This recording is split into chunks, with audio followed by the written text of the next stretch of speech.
Pastor Doug here with the blog thought for our reading today in Joshua, and what we're looking at is Joshua 1, verses 16 through 18. I'm just going to read a portion of it because I think it's worth thinking about.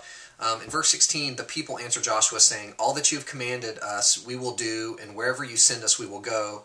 Just as we obeyed Moses in all things, so we will obey you."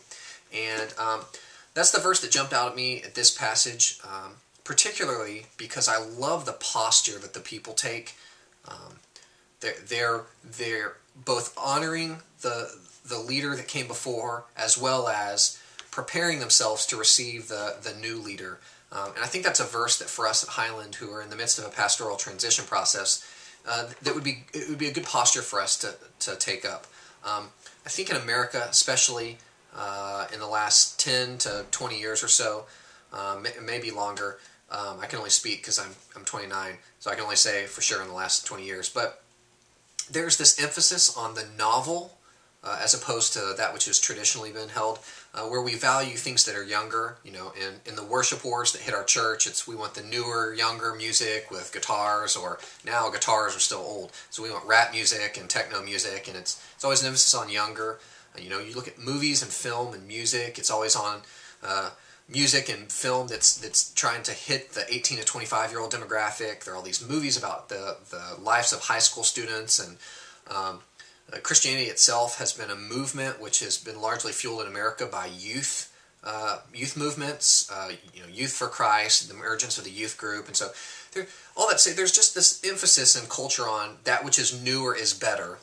And I think some people bristle at that and say, no, we should cling to what is more traditional. I'm a perfect example of that. My music preference for worship services, for example, is no songs written after 1600.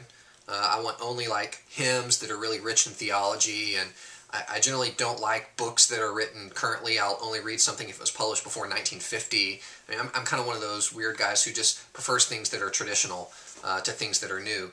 And I think both of those approaches are faulty if what Joshua has to say is true, because the posture that the people take in Joshua is this: we're going to honor Moses, the one who came before us, but we're also going to honor Joshua, the guy who's coming after us, and we're going to honor both and recognize that God had a purpose for both of these people for a time period.